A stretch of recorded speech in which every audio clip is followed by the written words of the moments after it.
Hey, I'd like to welcome you to Coach for Life, the channel where we just do some roundtable stuff. We do a lot of other activities. You may know me from connecting with Norb on Norbcam, and there's all sorts of other areas that I like to work on. But right now, I'm doing some fun stuff with a group of young men that are they're outstanding. I've had so much fun over the last month working with these guys, and now to know that we're 4 weeks into this, maybe even further than that, from the time the first few guys connected with me. And the way that they've evolved this has just been phenomenal. And we still have some glitches, some things that we're going to work on. But one of the young men actually spent a couple hours with me today on a Zoom call, helping me fix some audio stuff and everything else. So let us know in the super chat right off the bat if you can't hear me, if you can't hear the guys, anything else, let us know. But other than that, we're excited to bring you what I think will be a fun show. And this is my first attempt also at doing something probably pretty crazy, which is trying to do a double header. So I'm not only doing this first round table, but as soon as we finish this one, we're going to take about a 15-minute break. And then on another link, you'll see that we've got another round table with another group of guys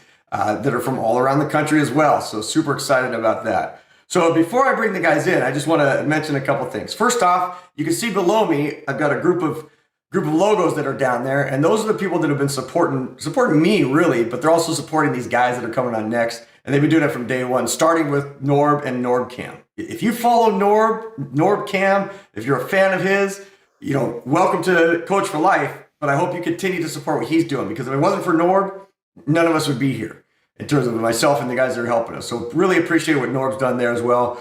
Quantum Productions, that's Norb and his business partner, Mike. They do phenomenal videos, and that's how this whole thing started about 20 years ago, was me connecting with those guys. Actually, they had connected with me. They were doing some personalized videos for some of my players. And next thing you know, we did these highlight videos, and they were crazy. And so I've been posting some of those from time to time. They were YouTube and all mic'd up before YouTube and all mic'd up. You see Steezy. Steezy's over here. Actually, he's over here. And then you got Squabble over here. And other guys there that are also on the round table. So you want to catch those guys as well. I know Squabs did a show this morning. It was fantastic. So with that, a couple final announcements. First off, who the heck am I? Right? And I'm one that I don't like to mention accolades and those things. You can read some of it in the description. I'm probably going to pull some of those out, because to me, this isn't about me, as my coach used to say. This is about you. This is about you in the super chat. This is about you, the guys that are my guests. This is about you that are the fans of NFL, Seahawks football, what have you. But I did coach for 25 years. I did it at the high school ranks. But at the same time, I've known guys that coached at college ranks and NFL ranks, and in discussions with them, they'll tell you all the time that it's not so much about what level you coached at, it's about the level by which you coached. I'll say it again. It's not the level that you coached at, it's the level by which you coached. And I was really, really lucky to have a guy by the name of Sherman Smith, who was my mentor, who was my high school coach, and then became an NFL coach for 22 years and coached a guy by the name of Beast Mode, Marshawn Lynch and Eddie George. And then Chuck Tarbox was my coaching mentor as an assistant coach for a handful of years before I took over for him. And he was the 8th rate coach of the 20th century. Had some awesome opportunities to go to the college level. I just chose not to, because I thought high school kids was where I was at my best and where I needed to be. And I definitely think it was the right choice. So other than that, to me, I want to focus on other guys. And it's the guys that are coming on next. And the first part that we talk about is what I like to say is in the huddle. And when we go in the huddle after they introduce themselves, in the huddle is what I talk about taking place. There are 4 things. When a quarterback steps into the huddle, and even before that, when the center is the leader of the huddle, 4 things take place. There's encouragement, you challenge, you warn, and you instruct. You encourage, you challenge, you warn, and you instruct. And those are the huddles of life too. So when I would talk to my players, I would say, hey, look, we're going to have this in the huddle here. But when we go out into the lifetime situations, that's your huddles of life. So you still have to encourage, challenge, warn, and instruct. So those are the directions I've given to our next guest that I'm about to bring on. And that is to encourage each other during the show, challenge each other during the show, warn each other of things that are going on, and then we have to take care of all those things, right? Encourage, challenge, warn, and then they need to instruct each other on what to do next. That's where sometimes we get into some little fun arguments. Keep in mind, the number one rule I have, and it's a simple one, is we always respect each other and have fun. I just want us to have fun. By respecting each other, we don't take this stuff personal. So with that, I got to bring on the guys. Guys, welcome. So glad to have you here. What's up, so everybody? glad to be here. What's going on, Coach? I tell you what, it's really, really neat to see, to see what you guys are doing, the stuff you're doing on your own channels. It's just been fantastic to see you do that. So with that, I would like to start off up in the left corner. a guy by the name of Nick Lebeau. Sorry, just so you're aware, so everybody out there is aware, because I usually don't say it very much. The left side of my face is paralyzed, and it's from an illness that took place a few years ago. Not going to dive into what it is. I'm the happiest guy on the planet. But if you get a message from me ever in a chat, a super chat, or anything else, a friend of mine once sent me a happy face, and everybody does happy face like this and this, and we'll get to you in a second here, Nick. They do this and this. Well, when I first had my face paralyzed, and he said, you have to face it. He was trying to get me out of some depression. Like, you have to face it. And I said, okay, I will. And I sent him back this and the hash mark. So if you ever get this in the hash mark, that's my paralyzed face saying I'm actually a really happy guy. So with that, Nick Lebeau, go ahead and give us who you are. Tell us a little bit about yourself, man. First off, thank you so much, Coach Marsh, for having us on the show for a third straight week, I think. It's super fun. My channel is Seattle Sports Talk, as you can see from the little box in my upper corner. That's where you guys can go support me. And I'm really hyped to be back on the show. Hey, that's fantastic. I'm going to go to the upper right corner, and that's my man, Rain. Rain was the first guy to connect with me. Rain, let us know how things are going. What's going on? I know you're getting ready to launch a channel. You may have launched the channel. Let us know what's happening, buddy. Do we got it? So there we go, Rain. I'm launching my channel soon, but we got you. I can hear you, Rain. You good? Can you hear me, Rain? You good out there? I'm going to come back to Rain because he's obviously working on some technical things. So let's go down to the corner. I got to fix him a little bit here. Looks like we've bounced. Don't worry. You don't need to move. We'll adjust to you. Sky High Aviation is a young man who, if you've ever listened to him on previous shows or maybe on Norb's show, this young man, very, very articulate. And I like to see him as he's kind of the maverick of the show. If you know Maverick from Top Gun or Top Gun 2 that's coming out, he's the guy that's going to fly around, fly by the seat of his pants, and say what he needs to say and deliver a message. Sky High. What's up, Coach Marsh? It's good to be here today. We're going to have a great time discussing. We got some really good stuff planned for you guys today, including what Coach Marsh said already, that doubleheader. I mean, we got a whole night packed of football for you guys. First of all, go subscribe to everybody, including Noah, Steezy, Chef Jack Attack, Norb, Coach Marsh, Nick, Rain, everybody. Just check them out. We're going to have a great time tonight. It's going to be super fun. Can't wait to talk. Hey, glad you're here, man. Super glad you're here. And then in the bottom right-hand corner, let's go to my guy, Chef Jack Attack. Chef Jack Attack. Now, these guys are kind of angled a little bit because we were doing some pre-cropping. We're trying and sampling some new things, so we're good with it. But the bottom line is Chef Jack Attack has his own channel. And man, if you want to find out how to cook in less than 10 minutes and how to have a steak and eggs and sausage and peppers and everything else on a Sunday before a Hawks game, Chef Jack Attack's the guy. Talk to us, Chef Jack Attack. What's up, everybody? I am super excited to be here today and do an awesome show. I'm filming. Hey, Chef Jack Attack, hold on. We had someone, just so everybody's aware, we do a Zoom call with these guys, and one of our guys just dropped off, and so we set our screens. On it. We set our screens based on that, and I want Chef Jack Attack to be talking with, half a pan on the grill. I know your family's watching. All right, Chef Jack Attack, tell us who you are. Okay, so I'm filming a new video tomorrow. It probably won't come out tomorrow, but I'm pretty sure I'm making shrimp fajitas. So stay tuned to that. Nice little spicy peppers, but nice just salt, pepper, shrimp with a nice spicy, not spicy, like a nice little sweet sour cream sauce. So make sure you guys watch that. Let's see. I'm just super happy to be here. These guys are the best. I'm actually having a lot of fun. So, Coach, I want to thank you personally. I want to thank Nick, Sky High, and Rain, who jumped off right now. I want to thank you guys all personally for letting me be on this show. I love this show so much, guys. It definitely a great time. So here's what we're gonna do until we get him back. We're gonna come out here, and it's gonna look a little odd. So let me make some adjustments to the old program. Right, it's gonna be a little crazy for a second. So let me bounce myself off and get some of the scenes out of there. Boom, there we go. Now it's easier to see these guys. So with that, I think it's time to start talking about the stuff that's going on. And now our round table is a little bit more of a triangle table, but it's okay because we can make those adjustments take place. So I want to hit on the first thing, and I know we just lost everybody for a second. This is what happens. Yeah, when we you're just live, disappeared. man. There I am in the dark, and then It's here all come good. these guys. We're all good. All right, so with that, man, we have a crazy situation going on in Seattle that I didn't think was going to happen, a while back. And next thing you know, here we are trying to deal with this Russell Wilson situation. So, guys, I'm going to start off with Nick Lebeau, and I'm going to give each of you about 60 seconds. I'm not going to time you. I'm not going to do. I love Norb's clock, man. I love that he does that. I'm going to trust that you can just kind of give a sense of what's going on, but just give us kind of an opening thought on what you think with this that's happening since the Super Bowl, how it's played out. So Nick, go ahead and open us up a little bit with just some general thoughts, not where you think it's going to go, but just how you're feeling personally about this situation. Welcome back. Yeah, I mean, All right, go ahead, Nick. Welcome back, Rain. in my opinion, I don't think at all we are going to trade Russell Wilson, at least not this offseason. I think I have an interesting perspective on this situation that I haven't heard anyone say. I think what's coming out is intentional. I said this a bit on Norb's Zoom call, Discord call yesterday.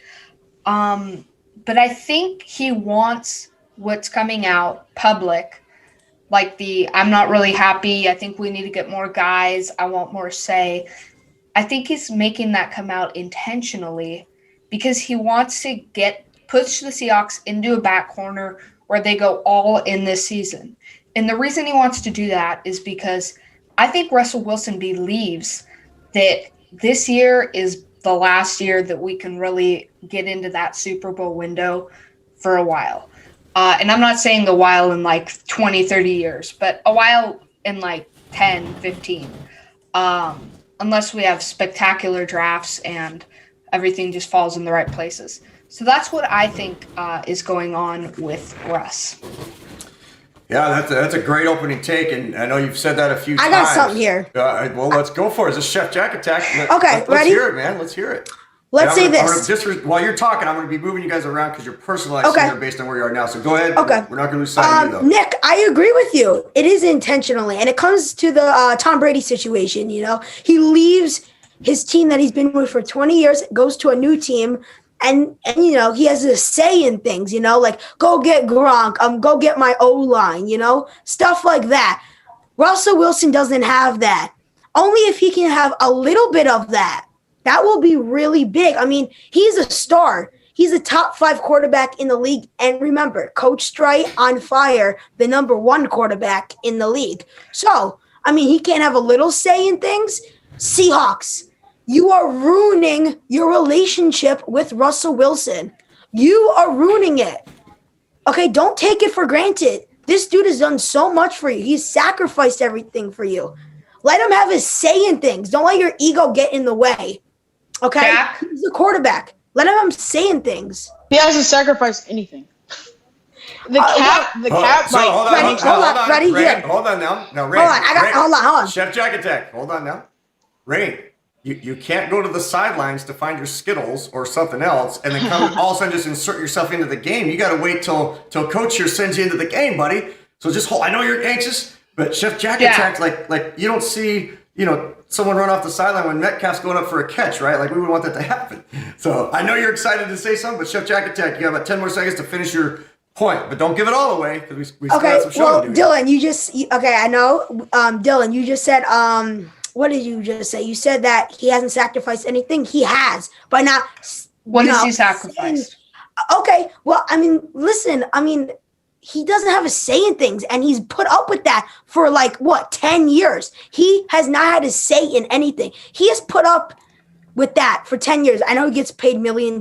Nobody should be complaining if you're making $30 million a year. But let's just say this: he has sacrificed. He doesn't have a say in anything. He's the quarterback. He is a star quarterback. What do you mean he hasn't sacrificed anything? He's sacrificed just that. There's a loose ball out there. Loose ball. Looks like there was a fumble. I'll pick it up. Yeah, thank you for picking it up. So now, Rain, now's your chance. Chef Jack attack. Great stuff. But man, we got to make sure that we don't burn the stuff in the pan, right? So hold some stuff for later. Rain with the X. Talk to me, man. Now, while you're gone, my opening part was just a small tidbit of just how you're feeling personally without giving it all away, because we still have some discussion on this. So don't throw it all out there in the first 60 seconds. Just give some personal take on what you're feeling. All right. So honestly, I think Russ could be out of here in the next couple years, not days, not months, not weeks.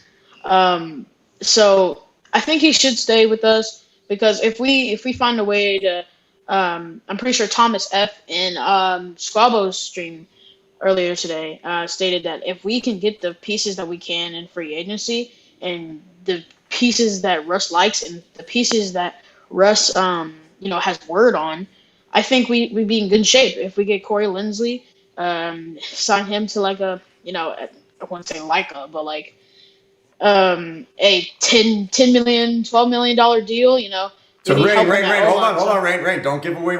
I don't go where you think we should go with it. I just want your initial thoughts on Russ. But just give me your thoughts on this whole Russell thing, just from a personal, how you're feeling, not what you think should happen or what we should do with it. Just how do you feel about this Russ thing, just personally, man? Does it bother you? Does it bother you how he's reacting? It kind of scares me. Are you okay with it? Okay, that's what I want to hear. There's a good word. Go for it. It scares me because you never want to lose your franchise quarterback. So basically, it just scares me. Rain, can I ask you a follow-up question? Why do you think Russell Wilson would leave in 2 to 3 years? Because honestly, if we don't do the things that we need to do and pick up the pieces that we need to pick up, I think if I was Russell Wilson, I would be out of here. Let's say this, and I don't want to steal the show because I know Sky hasn't said anything about the Russ thing. And he needs it. So that's why, Jack, I appreciate that you were about to call. Yeah. I'm gonna let you do that. Why don't you go ahead and pass the mic to Sky High? Okay, Sky High, your turn. There you go. There you are on the show. Okay. So we talked about how I feel. We're talking about how we feel about kind of feelings about the current Russell situation. I don't think anything's wrong. Even all the things that I've been hearing, even everything that everybody's been saying about Russell Wilson, I don't think anything's wrong. I just think Russell Wilson is looking at Tom Brady, and he's seeing, taking it from Nick here, he's seeing exactly what Tom Brady was able to do. Get an offensive line, have control in the organization, and see where it got him. It got him to a Super Bowl. And we all saw the face that Russell Wilson was making in the Super Bowl. Seattle also got him to a Super Bowl. Well, yeah, that's true. That's true. So guys, as we get ready to jump into the full level discussion, so I've heard here's what I've heard from different guys here. I've heard people that are a little nervous that he might go into, that something might happen. I've heard that, hey, maybe, I think these are just fine. It's going to be just fine what happens. I've heard, man, I think he's just going to not do anything. So now let's go ahead and move it to another level. Now I do want you to just discuss respectfully. You can go out. Okay. This is popcorn Can I say conversation. something? Well, let me finish. Say something. I'm going to start with Chef Jack Attack because he had the floor. And then we can go at popcorn conversation. Hit it. Okay. All right. Let's just say this. He sacrificed a lot, because let's just say this. If he brings up something, they always decline it. Pete Carroll has an ego. If he talks about, if Russ, I saw this on Colin Coward the other day, and I know I'm not trying to shout him out or anything, but I was watching the show and he said something really interesting. And there was like a quote, some article saying that Russell Wilson came to to Pete Carroll and the coaching staff for changes on the offensive line. They rejected it. I mean, come on. He needs some say. Hold on, no, Nick. Hold on. Let me finish my thing right quickly. Ooh, Chef Jack. Go ahead. I'm not understanding. Okay, ready? Here. So let's say this. I have a stat here. I'll make it as quick as possible. So we fixed this year, but hold on, it has an ending to it that makes it actually kind of worse. So throughout the years, Russell Wilson and the Seattle Seahawks are the number one team not to throw the ball a lot in the first quarter. So they don't throw the football at all in the first quarter. Just hold on. You might be saying, what do you mean? They do it all the time. Just hold on. Second is Jacksonville. Third is a no-name Now, team. Chef Jack Attack, you know that people are going to go to stats. And this is what I love about the super chat. I know. I want you to keep going, because I love when you're stirring stuff up and doing your thing. And just always know, man, someone right now is Google search like, do they throw in the first quarter? Okay, ready? No, because this is going to be ending. Ready? And then the fourth was Mitchell Trubisky and the Bears. So we fixed that. So let's say this, though. Russell Wilson, each game, we're always behind because they don't let him be who he is. Just say this.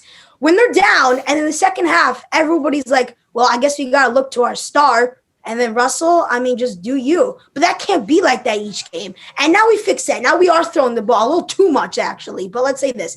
Now we do literally the worst passes in NFL history. Exclamation point on Chef Jag Attack. I just put the exclamation point on there, Jack. Take a breath. Like I had to tell Norb last night. Like, take a breath before we get all amped up, man. I love it. We're just getting rolling. Now, here's if you're new to the show, and I know there's people that are continuing to come to the show, Nick Lebeau will sit there. And he just lets it go. And you can just kind of see like his body perks up. He's ready to go.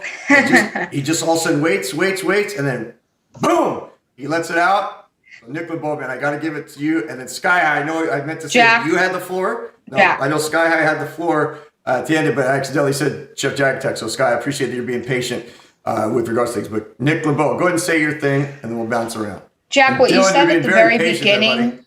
What you said at the very beginning of your statement was this: every time Russell Wilson goes to the Seahawks and asks them for stuff, they reject him. Well, I remember just like a year ago around here, Russell Wilson was online. I don't know if it was Twitter. I don't know if it was an interview. People in the chat can find that out. But he says, I really want Seattle to go get stars. I really want them to make splashes and get big name guys. Well, what did we do that following off season? We signed Greg Olsen. Sadly, that didn't work out. Traded for Jamal Adams, a superstar safety. You could argue easily a top 2 in the league. We traded for Carlos Dunlap, who boosted our pass rush and pretty much, I would say, is a key reason that our defense turned around in the second half of the year. We signed Josh Gordon, even though he could not play. We made splashes in free agency. Traded for Quentin Dunbar, even though that didn't work out. So Russell Wilson, basically to sum what I set up, Russell Wilson last offseason asked the Seahawks to go make moves in free agency. They did it.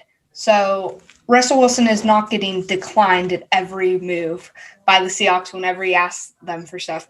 Because if he was, let me tell you, this problem would be happening a lot longer, and he wouldn't have signed that 5-year deal. Man, I have to agree. That's some pretty good stuff. In fact, I think that's kind of a scoop and score right here, buddy. Like that's taking the scoop and score and making it happen. But Sky High, you've been so patient. Go ahead. I know you got some thoughts on this. Well, Nick just gave me kind of an ultimatum. What he just said, wow. He kind of almost changed my point of view of the way I'm looking at things. I kind of just wait a minute. We did listen to Russell Wilson. We went out and got stars for the offense, for the defense. It didn't pan out, which is beginning to shift my focus that it's not Russ that's the problem. It's Pete Carroll and that coaching staff. And clearly Russell Wilson knows it because he went out, and although he wasn't in support of Brian Schottenheimer being fired, he ended up continuing, says, oh, well, maybe if they make decisions for me in the off season last year, I can go put my input again, especially if I think we can go make the Super Bowl. So they went out, got Shane Waldron, who I like, who I really think could really bring some, fluency to this offense, some consistency, some accountability, which is what we really lacked. And I think Russell Wilson is kind of starting to, most people are like, well, he's begging. He's just begging the Seahawks to go out there and do this, do that. No, I think Russell Wilson is slowly gaining power over this coaching staff and over this front office. I think eventually Seattle's going to be forced to listen to him, kind of. And it's not in a bad way. They already happened, but so Rain. I gotta hear from Rain. Okay. Rain, is it Russ? No is it way, dude. Coach Carroll? I'm gonna let you guys know right now. I'm trying. Oh my God. My emotions. And it's unbelievable. Seriously, you know what? As much as you guys are doing a great job, I gotta give it to Rain right now. Like Rain's the guy who's scoring the touchdown because he's just being patient. Like usually you guys all know Rain likes to just come at it like, it's super loud, super crazy. Man, the patience you're showing right now is unbelievable. Rain, talk. To be honest, I think Russ and the coaching staff. I honestly think it's the coaching staff because the main reason why we lost in the playoffs and why we lost that Super Bowl is because we didn't run. But if we have Shane Waldron that has a totally, hopefully better game plan than Brian Schottenheimer, hopefully we should be good. But if not, we have Russ. Russ has a brain. He's won a Super Bowl. He knows he's lost a Super Bowl. So he's been through those ups and downs, and he knows how to manage his team and his game. And he's a hardworking man. He works every day.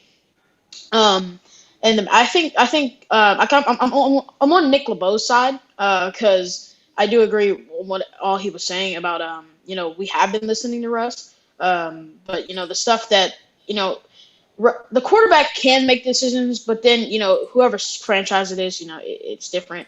But I'm definitely on Nick Lebeau's side on this. But well, let's just say this. Ready? We're ready. So those bad plays, those bad throwing plays, I think Russ should have a little bit of a say in those, those bad passes. Who says he hasn't? Okay, ready? Yeah. Who said he wasn't the one who said that Pete Carroll did not call a run play on the goal line and Russ was the one who audibled it because he wanted to win Super Bowl MVP? No, ready? Let's just say this. So I saw Marshawn Lynch do an interview with Pat Metcalf, and he was talking about how Pete Carroll made that decision. And last time I checked, Jack. Ready? No. Ready? The offensive coordinator, he was talking to Pete Carroll what to do on the final play, and the offense, not the offensive coordinator, the O-line, what's it called? O-line coach. Sorry, I can't think right now. The O-line coach threw his headset on the floor and stormed out because he was talking to Pete Carroll, and Pete Carroll said throw the ball. That's not Russ. Russ, that is not Russ. Now, so I gotta let everybody know. Hold on. Let everybody know. Hold your thoughts. I gotta let everybody know that here's what we have here. We have, Chef Jack Attack is from New York. Hardcore New York guy, man. I love it. You got Nick Lebeau, who's out here in good old Northwest. You got the Rain Man, he's over there in Virginia, and you got Sky High Aviation, who's in Ohio. And what's great is that you got 4 dudes that are from all around the country. Same with our next show. We got guys from Texas and Tennessee. It's just awesome. But these 4 guys all have so much passion that I love listening. I love listening to what you guys are saying and how you're getting after it. It is awesome to hear. But what I want to throw out there at you guys before you start spending too much time on the Super Bowl is that was a young Russ, right? He was just a couple years into the league. Now he's a crafty, cagey veteran. So whether he made the call there or not, I want to keep our focus, kind of want to stay in the lane that we're in. I want the freeway of life to be Russ here now. The decision process is even in town. I've heard people say, he's gone somewhere. It's just his agent kind of playing things. But then again, Russ is calculated, right? I mean, we would all say that Russ is pretty calculated with all his marketing. So let's pivot a little bit to just the marketing side of things. Which is like what do you think he's doing? What's he thinking? Is he risking? Is he trying to gain leverage from a marketability standpoint? I'm agreeing with everybody. We're not going to popcorn this one. I'm going to call on guys. Sky High, what do you think from the marketing standpoint? No, he's not. Russell Wilson every year, he always goes to Mexico. He always goes to California. He always has a house down there. He's always doing that. That's always his thing. Now he may be posting on social. He always posts on social media. I don't think he's really doing anything. I think right now we've heard some things from his agent. I want you to keep going. I don't follow his stuff too much. So this is a question. It's not me trying to be funny. Has he lately been, like the last couple of days? I follow certain things he does. But have you, and I'm just asking Sky, have you seen anything in terms of him coming out and saying stuff, him doing social media things, or has he been relatively quiet the last week or two compared to the normal Russ that you guys at your age see on social media? What would you say to that? Considering, I would say he's been quiet, posting pictures of his kids and himself. That's pretty much it on social media. He's been normal Russ. That's what I would say. Like he does all off season, yeah. Yeah. All right, so Chef Jack Attack, if he's kind of being normal Russ, does it surprise you that he hasn't come out and squashed this a little bit? Like if there's really nothing happening right now, there's no trade, and I know there's times, just so you know, there's times where I'm putting myself on the screen and then there's times where I'm producing some things, so that's why I'm off the screen. Chef Jack Attack, is there a rhyme and a reason to why he wouldn't come out right now and just say, hey guys, I'm this is not as big of a deal when he has said, I'm not going, I'm not trading, but there are 4 teams that are out there. But his agents said that. It wasn't a direct quote from him. What do you think? Well, let's just say this because he's not really that, that he's not that type of guy to, go out and, call people out. And he is just a little bit, but not too much. I mean, think about this. He deserves, more than just be in the press conference and say, whatever's best for the team, go Hawks. He's a star player. He deserves a little bit more than just to say, go Hawks. I mean, he deserves a little bit more than that. He's a star player. And he's not that type of guy, though. So, I mean, honestly, I don't really follow him on social media too much. So, to be honest, I couldn't tell you. Hold on, Jack. All right, hold on. I'm going to pivot to Rain. Rain, I know you probably do follow him. I bet you probably follow him quite a bit. And because you're pretty stout with social media and you're a great conversationalist in terms of you report to me a bunch of things that are happening. What have you seen from him? And does it surprise you that he hasn't put anything out there? I've seen Russell Carrington Wilson playing football. That's all I'm going to say. But, I kind of want to – well, let me finish. Let's let other people finish, and I just want to be the first person to start talking. Okay, all right, fair enough. Nick, go for it. Rain's going to hold his thoughts. So, Jack, oh my gosh, I just lost my train of thought. Shoot. No, but actually, I'll pivot. I do follow Russ on Instagram. Nick, we call that an audible. You're going to call an audible. Go for it. Audible, yeah. Yeah, you're allowed to call an audible. I do follow Russ. In the last, couple days, I remember, because I was looking up stuff for this show, it's been all football stuff. He's all been training. Now, obviously, I don't know where. He could be training in Hawaii, for all I know. Have you seen him training with anybody? And some of these I do know the answers to, but I want you guys to answer the stuff. Have you seen it? Have you seen any videos of him training, or I've seen videos of him training. Obviously, yeah, his kids will be running around in the background or something. Yep. Nothing major. I haven't seen any say Russell Okun or I haven't seen any other athlete. Hey, there's one thing we'd all agree: we would love to have Russell for our dad. Right? Yeah. I mean, I love the fact that he dotes on his kids, man. He puts stuff out there. I don't care if he has $1 or $35 million or what have you. The fact that he does things for his kids and shares it, like he's a great dad, like a great daddy, right? So that all right. Cool. So my train just got back on the tracks. Jack, you said that he deserves to say more than "Go Hawks" at the end. Well, is that you implying that Pete Carroll and the franchise is okay, at your press conference, you're not going to throw anyone under the bus. You're just going to say "Go Hawks"? Because to me, I don't see the Seahawks. Chef Jack, answer that question. Wait, repeat it one. Yeah. Go ahead, repeat it again. So Chef Jack. You said at the end of press conferences, Russ deserves to say more than just "Go Hawks." It was on me. Is that you implying that the Seahawks are saying, okay, Russ, when you go to that press conference, not going to stir up any drama, not going to say anything, just say it was all on me. Go Hawks.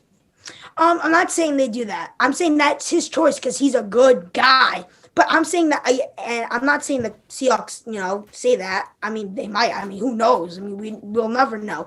Well, we might know, but for now, they don't. Okay, but what was I going to say? Well, let's just say this. He's not that type of guy to go out there and call people out. Players are like that. Players are big babies, and they do that. And Russ doesn't. But what I'm trying to say with this whole thing here, for the last 10 years, and I'm going to say this nice and calmly, not get too heated about it. I mean, he deserves to say a little bit more than, whatever best for the team, go Hawks. That is boring. He deserves to say, well, I don't like this. Guys, as much as you say that he hasn't sacrificed anything, that little thing right there, I'm just saying, he sacrifices. But you just said at the beginning that it was his own choice to say that. So I don't here's what I think you're saying. Because he's a nice guy, but he's allowed. Chef Jack Attack. I love it. Love your energy. And what's great is that the reason why we're all so passionate about it is because we love the guy and we don't want to see him leave, right? And so that's why the passions are there. Obviously, Russ from the get-go, I think the very first time we heard him say "Go Hawks" at the end of a press conference, we were like, oh, that's pretty cool. And then when you realize, he branded that. He was the guy every single time. You couldn't wait at the end of a press conference to hear him just go Hawks. I think that's why we didn't care about all the cliches and the cliche. You just wanted to hear go Hawks because it's just so cool that he was doing that, right? And I think Chef Jack Attack, what you're saying is it's not so much saying more in those press conferences. It's just he needs to be allowed to move out of the press conference branded mode and go, hey, I also have another side of me, which is I'm a veteran quarterback now. I want to have input. I want to be able to say what's going on, right? I want to walk down the streets of Queens or Brooklyn or Harlem or Manhattan and Chef Jack Attack style and say, hey, look, I cook steak, but I want to be able to say I can cook chicken and I can cook scallops and I can cook this. I don't want to just be the guy that says I cook steak, right? Is that kind of what you're saying? Yeah, exactly. That's exactly what I'm saying. Sky High. I see you kind of nodding your head there a little bit. Here's what I want to bring at you guys, because what you don't know is what has taken place in the last probably 20 minutes with regards to Russell Wilson. That's true. There's breaking news on the Russell Wilson front, and that What happened? it looks Wait, like what happened? it looks like that a trade is going through. No, with it's not. Nobody. Now the reason I said that is You're so funny, Coach Marsh. How funny, Coach. I didn't believe it. I didn't believe it. There's a madness. There's a means to my madness here. I want you to hypothetically think about if that was to play out. If in the next 30 minutes we heard Russ is gone, it doesn't matter where. What does that mean to his legacy? What does it mean to your feelings about Russ? Would you be angry at Russ that this happened? I understand the Seahawks side. Everybody would be upset that the Seahawks didn't make it work. So let's put that in the closet. Our conversation's on Russ. How would you feel if at this moment he left based on how he played it out, and then he was gone? We don't hear from him for a couple days maybe, and then he does a press conference on, let's say, Monday. But between now and Monday, all we know is he's gone to another team. What are the feelings you would have? Would you be angry at Russ? Would you be more like, hey, you know what? He did take us to 2 Super Bowls. Great legacy. He's always going to be my favorite. I'm going to follow him wherever he goes. So Sky High Aviation, we're going to start with just you. So even though everybody's up on the group thing, just looking at Sky High, because I want the reason why I haven't gone to individual stuff is I want people to see everybody's reactions here, because this is the first show we've had. We're on a hot topic, man. This is a hot topic. Sky High. Russ is gone, hypothetically. What are you feeling about Russ and his legacy? Are you upset? Are you okay with it? What are you feeling? I would say, and I'm like this for every core player that would leave the Seahawks, I would say, you're not on the Seahawks anymore, so I don't root for you anymore. Screw you, goodbye. That's how I'm like it. I don't care. He won us the Super Bowl. Cool. I'm still a Seahawks fan. I'm not a Russell Wilson fan. I'm not like those Tom Brady lovers. Like Tom, wherever Tom goes, I go. No, that's stupid. If Russ is gone, I'm not a fan of Russ. I'm not a fan of Russ no more if he's gone. That's how it works. I'm a Seahawks fan. I love the Seahawks. I die for the Seahawks. I love them so much. But if Russ leaves, if he gets traded, if he's gone, bye, Russ. I don't care for you anymore. I'm not going to say, oh, I hope Russ throws for 3 touchdown passes today. No, Russ, you do your thing. Me and you have no connection anymore. Sure, you won us a Super Bowl. Sure, you brought me eternal happiness. But you're gone. They traded you. You agreed to leave. So bye-bye. Rain. That's all Rain, he's gone, but you have a helmet. Now, I don't know if it's the helmet that's behind you or not, but you have a very special helmet that is signed by one Russell Wilson. Right here. I got one too. Right here. Chef Jack Attack. That's awesome, but I'm talking to the Rain man. Rain, talk to me, buddy. Russ is gone. What are you feeling about Russ? Let me get out the pool really quick. Coach, you had me at first. I almost broke down. I'm sorry I had your heart pounding there, buddy. Yeah. So basically, I would be, emotional. I'd be like, okay, really, this had to happen. Come on. But then I'd start to be, my anger would start to get to me. And I'm going to put on my squabble pants because I'm going to relate to pants in a second. There you go. If you can't put on your Tom Brady pants, then something is completely wrong with you. You are not a leader to the team. You are not a Seahawks leader. You are not a franchise quarterback. You didn't take a pay cut. That's all I'm gonna say. You did not take a pay cut. You did not want to help out your teammates. And I understand. Oh, he gave an offensive line like a bike or whatever. But you have to put on your big. They were pretty cool scooters. They were pretty cool. Yeah, they were pretty cool scooters. And Sierra, it doesn't matter. Sierra can go make a song and get $100,000. You'll be sealed. You didn't have to take a pay cut. Sierra's getting let's say $10,000 each day. So, you know, you have to take a pay cut and you have to help out other teammates, or you have to help out the franchise to get other teammates so you can play and so you won't get sacked every 5 games or every 2 games or every 3 seconds when you're playing. Because if you need to take a pay cut and be a leader. I understand Russ is being a leader right now, but he's not being a leader in the season. He needs to take a pay cut, and Alina Daw said it. Awesome point.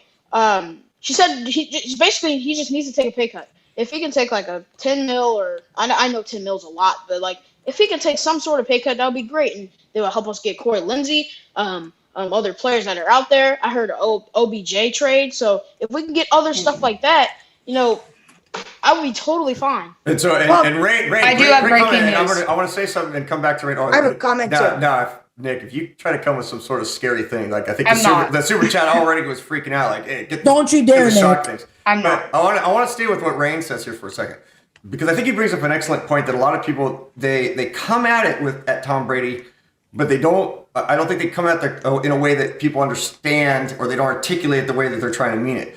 Because the reason Tom Brady, one of the reasons that I think, you know, that he takes the pay cuts is because of the family he's connected to, right? His wife makes a lot of money, and whether it's his personal beliefs that, hey, I don't need to make a bunch, and hey, I just want to win, because I think we'd all agree that Tom Brady is not the best quarterback if you just take quarterback, right? He's a top 10, 15 guy. Russell Wilson traded. Russell Wilson traded. Breaking news. No, he wasn't. Chef Jack Attack. Wow.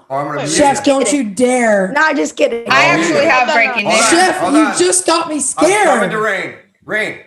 So Brady goes and he cuts his salary a bunch of times because his wife probably makes a lot of money. So combined, they do a lot. And I think you bring up an excellent point that with Russ, he is married to someone who's successful. And we don't know the inner workings of how they want to do their finances. But I think if you're in a position where you can take a pay cut, it's hard to ask someone anywhere in the world to take a pay cut if we don't do it in our own lives, right? Like, it's a struggle to take a pay cut, but I have at times.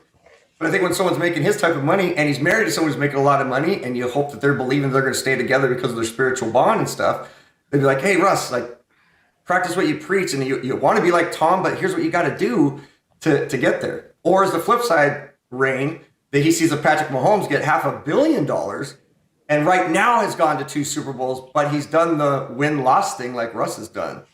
So what do you think, Rain, with regards to just kind of, I threw a lot at you, but that kind of Tom Brady, Giselle piece, Russell Wilson, Sierra piece, do you think that is a good reason why is that your number one reason why he should be dropping money for us? You know, I agree. Tom Brady is, I mean, you know, we all know Tom Brady is the GOAT. So, you know, he earns a ton of money. But, you know, back to the Russ thing, you know, like Sierra gets tons of money. She can make a song about Russell Wilson, be like, Russ is leaving Seattle. Like, and you can make a song about Russ and get like $200,000. I don't understand why he doesn't get a pay cut. And Actually, just this relates to my news. Notice how Jamal Adams acts one time. If he can be the highest paid safety in the league. I understand Russ is a quarterback, but and Jamal may be just like not trying to start other stuff because of what's happening with Russ. But Russ actually owns his own speeching business. I'm not sure if it's speeching, but it's something with speech and photos and stuff like that. So I just don't understand why he can't take a pay cut. I mean, Tom Brady earns money, you know, Sierra gets money, their whole family gets money, you know. So I mean, I just don't understand. I mean, there may be something going on in Russ's head, like, oh, if I take a pay cut, something's gonna happen. Like, I just don't get it. Nick Lebeau, breaking news. This is the thing. Nick Lebeau, breaking news. Go for it. Well, Nick it's Lebeau. not actually breaking news, but on Russ's Instagram, he is in New York because apparently he has a like billboard or whatever. New York, come on now. But what I was going to say is, what if the reason Russ is not taking a pay cut is because I think people underestimate how much he's actually donating to charity per year. Dude's rich. last year he opened a school in Seattle. Like, that is not cheap whatsoever. He's been, he won Walter Payton Man of the Year for a reason. However, I do want to bring up that we can actually, for this year, convert $12 million of Russell Wilson's contract to bonuses, which basically means the Seahawks salary cap gets money and Russ keeps money. So yeah. I have a thing here. Yeah, and Nick, we're going to come back to that when we wrap up here in a couple minutes on this topic. Okay. We're going to talk, because that's fantastic stuff. So I love that you brought that up kind of as a little teaser piece, because we're definitely going to talk about how are things influenced based on contracts and everything else with Russ. So, and I know you're kind of the expert. So, Chef Jack Attack, hit it. Okay. Dylan, you make fantastic points that I'm going to say this. Wives do have a good say in this, because it comes back to the Tom Brady situation, he went to Florida because, it's also good for his wife, good, what's it gonna call? Good modeling in Florida, whatever, big brand, New York, all that stuff, all connected to, big brands. And I think the reason why he said those 4 teams, Russell Wilson might go to, is because Dallas, a big city, what's the other one? New Orleans. It was one other one, New Orleans. I think he said New York even maybe. There's Chicago. Chicago was in there. Chicago, and because Dallas. Guess what? Because they're big, big cities, big, popular cities for entertainment. It's good for his wife, It's good for Sierra, it's big, big, singing and stuff in New Orleans and Chicago and stuff. Same thing happened with the Tom Brady. It's good modeling in Florida. It's good for the family. Better weather. Yeah, exactly. I think I make a good point here. It comes down to. I hope you would think you make good points. Okay. Solely twisted turn, Sky High Aviation. Go. Fly on in there. Okay, real quickly, I got breaking news, and it's not a joke. Russell Wilson, reports coming from Russell Wilson's camp that if he were to be traded, he would happily accept. His preferred destination would be Chicago. Yeah, Alina Dahl said that. Yep, he would happily accept Chicago. And I will tell you the exact reason for And that. just so you know, that's the last breaking news of the show. So I hope I don't want to start some crazy stuff. So no more breaking news on the show. Rain, go for it. Steezy said, would you like to be in a division with Aaron Rodgers? Would you? No. Would you like to be He would, in a division with an upcoming Minnesota Vikings team? No. Yes. Would you? I don't. Who's the other team? The Lions. Yeah, the Lions. I mean, Jared Goff, garbage. But I would not want to be in a team. I would not want to be in a division with Aaron Rodgers, upcoming Minnesota Vikings team, and be in the middle. So you're talking more about great the defense, team, even though you're mentioning quarterbacks. Even though you're mentioning quarterbacks, you're really talking about would you want to be in with those teams? Because you could go to a place where the quarterback's fantastic, but if the team's awful, he would want to go there because he's not playing against Aaron Rodgers, right? They're not defending each other. So I just want to clarify that you're saying it's more about would you want to go where Green Bay and Minnesota versus staying in our division, which some would say is a really tough division on the rise, but then others would say not compared to going to Green Bay and some of those other places as a member of the Chicago Bears. I see Alina Dahl really quickly. It's either Chicago needs to get better weapons because Steezy made a great point. And I hate going back to Steezy, but Steezy made a great point. They have an okay defense, but our defense stepped up this season, and I think our defense this season was better. Well, let's say towards the last 8 games, our defense was better than the Chicago Bears defense.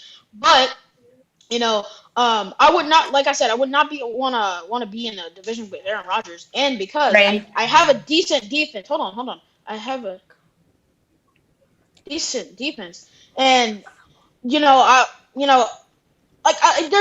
weapons. We have I'm pretty sure Allen Robinson, Montgomery, but he's a free agent, other no? pieces. Yeah, he is. Is he? So I'm gonna let you guys just take a 10-second break. Hold your thoughts. Get a sip of water. Do it because usually we go to those individual shots and you haven't had a chance to stretch. Yeah, I need a sip of water. So just hold on. So let me say this. I hope all you guys are watching, or if you catch it on a recording, can see why I'm so impressed with these young men. I mean, the fact that they can come onto a show, go live, articulate their thoughts. I promote the crosstalk. I want them to be animated. I tell them all the time in our kind of production meetings, act like it's four dudes sitting on a couch, watching a show or watching the game, and you get after it, right? You don't sit there with your buddies and politely just take turns. So, when I'm talking about, encourage, challenge, warn, and instruct, yes, in a huddle, you listen to the quarterback and you don't have a bunch of, I don't want to say that. Now, we might have wished that Marshawn would have said, no, Russ, we're not running that on the 1 yard line, give me the ball. But that being said, in this huddle group here, I want them to be animated. I want them to crosstalk. It's okay to quasi-cut each other off as long as they cut and then relax and let the person finish their lines. But you guys are doing a phenomenal job. This is why I love doing this. You guys get me so amped, like I've told you before. This is like game day for me. But I want to buy a little time to get a little sip. So I'm going to come to you, and you can say a few things, but here's what I want you to say in your next round of talking, because we could obviously talk about the same stuff. I want you to think from this standpoint. If Russ was to go to one of those four teams, and you're his agent, okay? I don't want you to rank them. So really listen to me, Chef Jack Attack. So I'm telling you, I want steak, medium rare. So don't tell me all the different levels of steak. Medium well, medium rare, rare. Like, medium rare is the best. You can only pick. Oh yeah. So you can only pick the best steak type of cooking or how to cook your steak that you want to go to. Chicago, Dallas, New Orleans. Please say Miami. And it was Las Vegas. It was Las Vegas. So with that, sky high. We're playing hypotheticals here. And I will tell you what, and I know Elena Dahl has made a few connections. And by the way, Elena's New phenomenal Orleans. job. Chicago is without a doubt his number one choice. And I know that through inside sources within the Seahawks who talk to him, who I talk to. So it's not me just throwing stuff out there. I talk to people who are connected directly with them. Russ's quarterback coach, who I'm not going to say by name because he's on television shows here and such, the very first workouts he ever did were at the school that I had coached after my first school. When I went to my second school, he came there. Now, that's not me saying, look at me or whatever. I just happen to know him very well because I knew his high school head coach really well, who won 6 state titles. He was phenomenal. So the fun connections I have there, the fact that my son's been a part of Russell Wilson's academy, the fact that I've coached at Russell Wilson's past academy, it's allowed me some really neat insights into some things. Now, I don't know where he's going. I don't know if he is going. I don't know if he's staying. But I do know that Chicago, from what I'm hearing and gathering from a couple of very, very strong sources, that is the number one. And people might look at it like Chicago, but if you think about it, it's one of the most storied, franchises ever. It's in a big time city. People will love anybody who goes there. I mean, there was a guy who wore number 23 for quite a few years in basketball. So you could definitely make it to the big time. And even though this world is closed down in terms of, or it's close in terms of, social media, big markets are big markets. LA, Chicago, Vegas because of the $1 billion stadium. Now, as Rain has said, I think, and some others, no one's going to watch, Russell if he goes to Las Vegas because they'll all be on their apps and phones and everything else. So with that, Sky High Aviation, you can say other things too, but you got to tell me during this next round, if he left, where is he going? Okay, Sky High, quick bag. And others, I don't want you to cut him off until I say he's done. Quick bag. I can't choose Miami. Miami wasn't one of the four choices. I know, but that's my preferred choice. If I were to pick... Okay, so here's what I say. I'm going to allow you guys don't just have to say... You have to say who of those four teams, but you are allowed in your next 60 seconds to say, but I think he will. So start off with those four choices that were put out there by his agent. But then, where else might he go or what have you? We're all hoping he returns, so let's assume that. Sky High. Of those four, where would he go? Las Vegas, Chicago, New Orleans, Dallas. Of those four, I think... What's the best fit for him? The best fit for him is, if you think about it in a theoretical way, is Dallas. And here's why. I don't necessarily agree that he should go to Dallas, but Dallas, again, is a big marketplace, is a nice place. Dallas, it has the weapons that he needs. It has offensive line that he likes. It has a running back that he would like. It has everything it has all the weapons that it needs on offense besides a good quarterback. And no hate to Dak Prescott, but Dak Prescott, he's kind of that guy who will get you to 8. He's kind of like a new age Carson Palmer. I'm gonna say he's that guy who gets Great you 9 and reference. 7, 10 and Sky High 6. Aviation with the radar reference there, man. Boom, that was great. Sky High. I'll tell you something. I'm still on Sky High. Sky High. What if you went to Dallas, but Ezekiel was on the Sky High Aviation flight to Seattle with Dak Prescott? Does Dallas still become Russell's number one spot in your mind without Ezekiel, knowing that Dallas is a marketplace and maybe Russ is more about the brand than he is about the championships? And I'm not saying he is. I'm just throwing it out there to you. If Ezekiel's not there because he got on one of your flights back to head to Seattle, is Dallas still at the top of the list? Because they're the only one really of the four that has a back that people think should be a superstar back. Yeah. First Not of to all, say that New Orleans has a stud there, right? We all know that, but everybody knows Ezekiel. Hold on. I have something. Sky High, go. Wait. Sky High, go. first of all, I wouldn't be too happy with Ezekiel. He's been a bit inconsistent the past 2 years. But for Dallas, I mean, I could care less if Ezekiel Elliott they could care less if he goes, I would think. But does Russ care? My question, Sky, is does Russ, you said Dallas is the best place for Russ because they'll have Ezekiel Elliott, but if Ezekiel is gone, yes or no, is Dallas still your number one choice if he's not there? If Ezekiel's not there for Russ.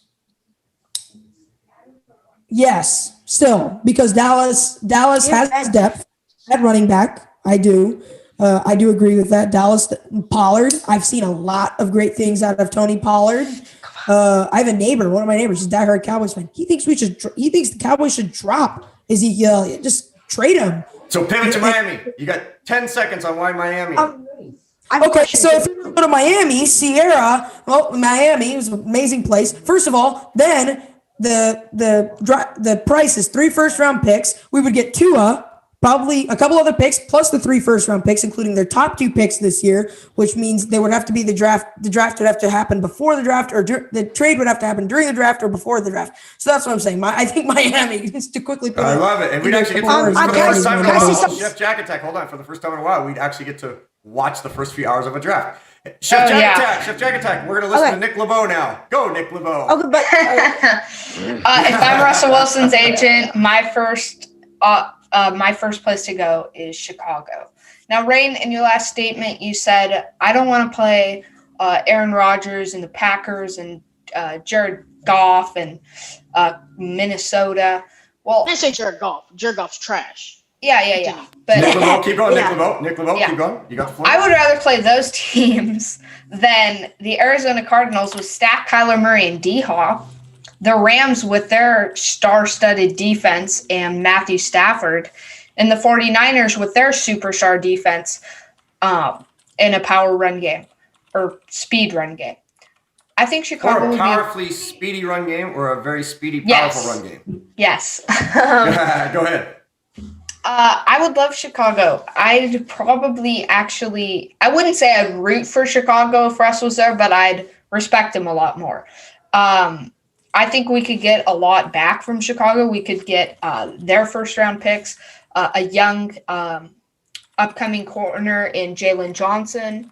They probably couldn't offer us a cornerback or quarterback. Got 10 seconds to wrap it up. You're doing a great job. But yeah, I would, because if Russ goes to Chicago, he has a chance to rebuild a offense in his name and rebuild a team in his name back to the playoffs. And also, I think that he would get a star receiver coming back in Allen Robinson. Okay. So, Chef Jack Attack, in just a second, you're going to be able to say something. Chef Jack Attack and Rain, man, it's so fun to watch you guys right now because you are just, you both are just itching. I mean, like I'm literally watching both of you just itching at each other. it's just something Alina Dahl said. And I'm going to address something with regards to Alina Dahl. Second time I'm going to say her name. Sky, you can no longer throw any flags afterwards. We've got to pick up the flag upstairs. They looked at it and said, no foul now. Alina Dahl, if anybody in the super chat ever wants to try to challenge someone and lose, try to challenge Alina Dahl, because people think that I'm like Mr. Prehistoric, like Prehistoric Hawk, HAWK, as I like to say. Trademark, by the way. But Alina loves the old school stuff. She knows the new school stuff. And if you understand what mods are and stuff, and I'm just starting to understand what they are and those type of things, I'm starting to get a sense of when Alina is moderating hardcore or moderating period. And when she's come on, is just a fan of the program because she just dominates in the chats, man. She brings the knowledge. She brings the information. She tells people, hey, scroll up, scroll down. Here's my information, everything else. So love that Elena's focused with us and that she supports us. And a lot of the other people are like, it's fun watching the super chat and stuff. With that, Rain, you always do a great job of closing things up. So that's why I'm going to go with Chef Jack Attack first. So that, Rain, you can kind of give us a little follow-up thought. So, Chef Jack, first, which of those 4 teams do you think he would go to? Which of the 4 teams? Chicago, Dallas, Vegas, or Chicago, Dallas, Vegas, New Orleans. Saints. I'd go Saints. I mean, they have a big cap. I mean, he might have to, get a little less money, but Saints would be the toughest. Yeah, Saints would be the toughest. Great. That's a great point, Jack. That's an outstanding point you just brought up. Yeah. Keep going. Okay, I just want to say something about Alina Dahl, though, bring up New Orleans. She said New Orleans Major invites Russ and Sierra to recruit him 1 hour ago. By the way, actor Joel McHale doesn't believe in the trade. My dad actually knows knows Joel McHale and knows him personally. I mean, back a couple of years ago. But so I think that's really crazy that New Orleans just invited Russ and Sierra, one of the biggest singers in the world, and married to one of the biggest football players, to recruit him and just have a meeting with him and talk. I mean, now that I'm telling you, if there's one team he would go to, Russ will go to New Orleans, and I think it's obviously Sierra would want to be in big city, fun city, a really cool city, great food and stuff. But I think that's a big. I mean, I'm not ruling this thing out with Russell Wilson. It might happen. There's a 60% chance that it might, and it's like a 40% chance. Wait, I did that wrong. Yeah. Reflip your math there, Chef Jack Dick. 60% chance that he doesn't, 40% chance that it happens. So here's what's crazy. It's happening, maybe. Rain, I think we're gonna come right to you on this because everybody talks about how Russ wants to win. He just wants to win. He just wants to win. But so many conversations that we have, I know you guys have had it because we've talked about it. I've certainly had it. Has been about how he needs to take somewhere where Sierra can do this and where he can do the branding. It's like, well, does he really want, if he wants to win, then there'd be a certain set of teams. And then if he just wants to go to cities, then he would choose based on cities. And like Sky said, like Miami for his wife and a great place for her. And others will go here because of this. Now, obviously, LA isn't in the mix, but they've got a quarterback. Who knows if they would have been in the mix beforehand. So, Rain, of those 4 teams, where would he go? And we just have about 7 minutes left in the show, guys, and we still have a couple things to hit. So I know we could talk forever. So many notes so in Ray, my hit it. Okay, I'm going to start with the Saints. I don't think the Saints are going to try to trade him because of the Saints cap. But speaking about New Orleans, if we could involve a trade with MT and maybe Lattimore, that'd be pretty fine. I would enjoy that, Lattimore, a cornerback, MT, a wide receiver. So I wouldn't mind it. But back to what Nick said about the Chicago Bears. You said they were rebuilding? No offense. He's 32. You're not gonna make 3 moves in one offseason on the wide receivers or the running back. Running back is fine, but I would not want Russ to try to rebuild, even though if he wasn't on the Seahawks. I would not want him to rebuild. He needs to go to a team that is already set, like the Cowboys, that is already set, like the Cowboys, and like Sky Aviation said, Michael Gallup, Amari Cooper. If they don't involve Zeke, because Zeke, I love Zeke, and so does my brother. I mean, Zeke is so good, but if he can bounce back this season, like KJ Wright did, that'd be good, and the Cowboys will be a championship contender. But fantastic job of wrapping those things, Dick, Rain. Great job with that. Now, I want everybody to understand these are hypotheticals, right? We all want him to stay, like Russ. Just stay put, man. Like we want to go to games, when we all go back to games again and watch you do your thing. And with this new coordinator, like I've said the moment that we hired Waldron, how amped I am about an offense that I honestly believe is the first time that Russell Wilson has an offense and an offensive coordinator that is going to run things that are built for him. And he's got to know coming in, like, hey, I can't screw this up. So to me, if anybody's going to listen to Russ, it's probably a first-year coordinator, right? So Nick, even though I'd love to conversate on that as well, Nick, I just want to review again. I want you to talk about just that cap hit, how you see it again. And what's fascinating is, for you watching out there, here's a young man that, he knows free agency and how all that works and cap hits way more than even I do. So Nick, give us a little your take on how him leaving could hurt us just from a cap hit standpoint.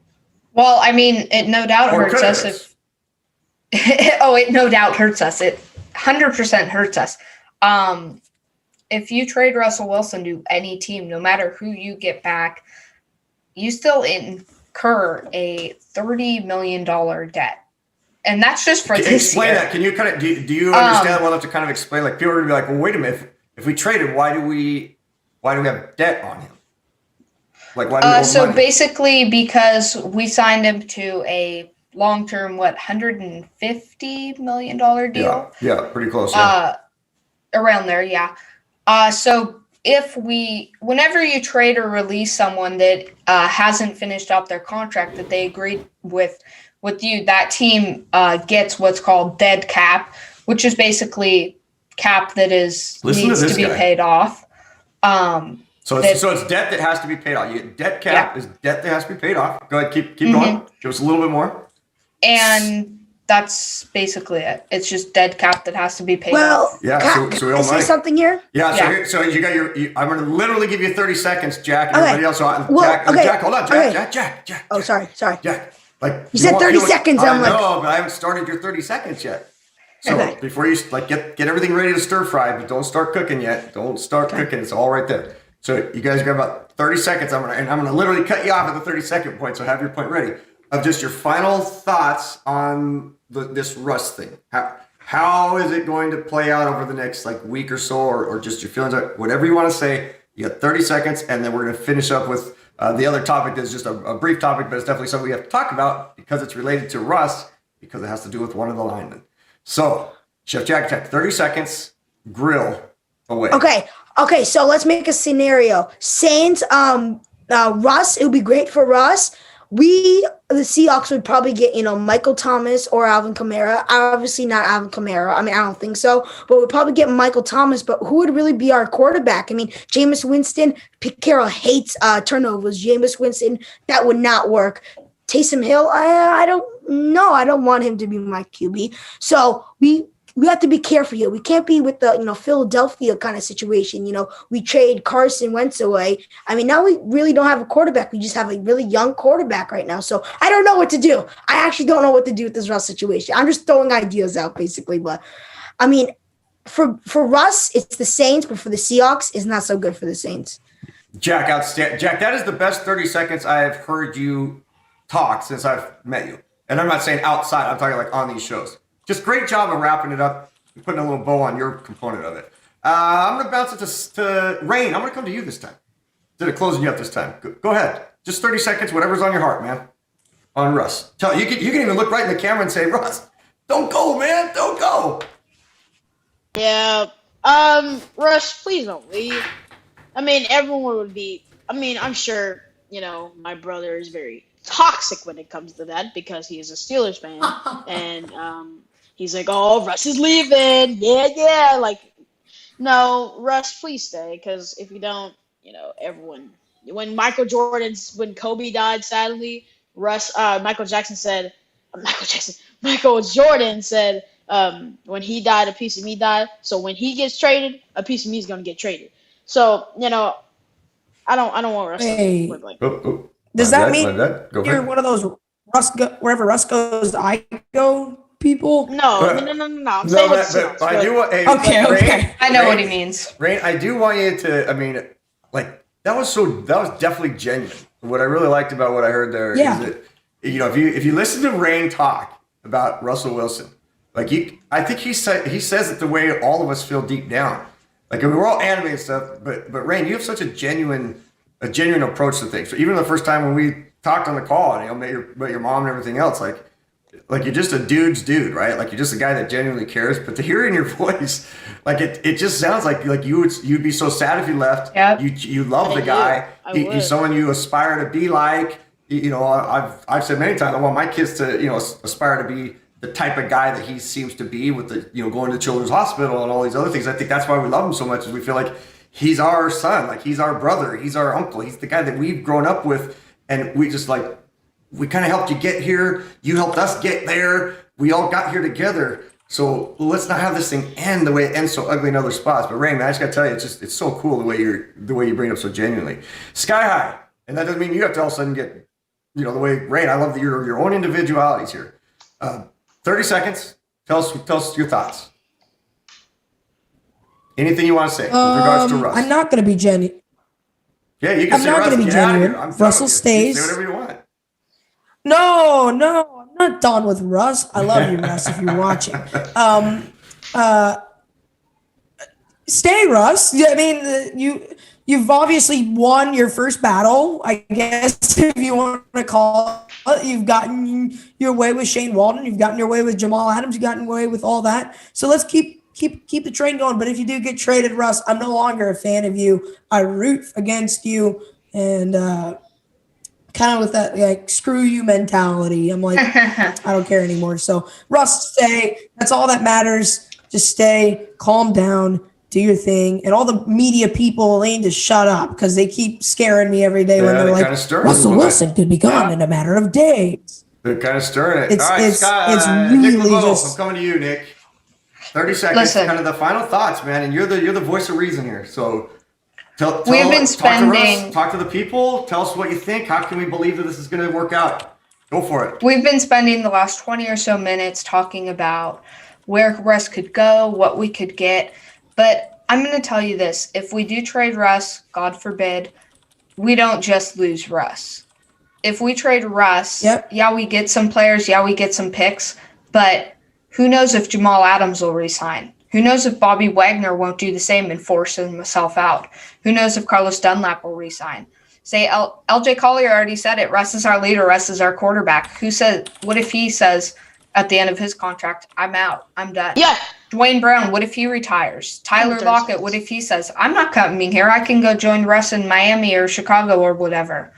What if DK Metcalf at the end of his deal says, well, I mean, we traded Russ, so this team really has no loyalty to its star players. I'm going to go to a team that values their star players. Coach, what I'm saying is, for all of you that actually want Russ to be traded, and there are some, you're losing basically the entire team. Coach, I just want to say like something. 10 seconds, just 10 seconds. All right, Rain, but it's 10 seconds with no timeouts. All right, 10 seconds. So Go. so I said this Squabbo's show. If Russ is leaving, other pieces are leaving. Our team is gonna fall apart. That's all I'm gonna say. Hopefully, just don't leave for us. Just don't leave. Our team is falling. I mean, our team's going to be a mess. It's going to be a mess. Because Russ is a leader to so many people. And if he leaves, I hate to keep on continuing, but if he leaves, some people are going to leave, and including maybe KJ Wright, because KJ Wright said he wants him to leave. And if Russ leaves, KJ Wright is gone. Let's say Jamal Adams is gone because he wants to win a championship, and he's not going to win a championship with Geno Smith, although Geno Smith is the GOAT. But, okay. All right, that's it. There you go, Rain. Because I still want people to remember that soft-spoken Rain guy. I don't want to get all amped back up again and feel like, oh, that's right, that's the Rain we know. I want them to see that last piece, because here's the thing. Here's what I want to say about what you guys have talked about tonight. And this is directly to Russ. Like, Russ, do it for the kids, man. Like, do it for the kids. Like my son has watched you since he was 11 years old. He's 18 now. He's been watching since he came in, man. He's gone to your camps. He's, and it's not that him going to your camp does anything, but when I watch all those kids at your camps and all those kids everywhere else, and of course they're going to do that somewhere else, but these guys right here loved you, before everybody else really knew you, right? They knew you when you were just coming into the league, and they jumped on the bandwagon of you, and they got excited about you and what you did. And before Sierra came along and all those others, man, you had these guys. You had these, yes, you had the 12s, but it's these young 12s that, that's why I want you to stay, man. Like, do it for those guys. You got to do it for yourself. I get it. Got to do it for your family. I get it. But you're not going to find a more loyal fan base than you are with these guys right here. And that's why I think it's so cool that you guys are so genuine with your thoughts. and the fact you come in different angles. Nick Lebeau, man, that last set of what you said, I think is just so spot on, and something that people aren't hitting on either, because there's just so much to talk about on this. That's that domino effect of if one leader goes or one guy goes, we don't know how the others feel. Now, there might be guys in the locker room that say, hey, good, he's made us mad, but I think that anger they're feeling right now, that's going to subside. Old linemen that are frustrated that he might have thrown him under the bus a little bit, that stuff's going to be, trust me, that stuff's going to be gone in no time. Because Russ does treat him well. He does do right things by him, all those type of stuff. But yeah, doesn't Adam stay? Do other guys stay?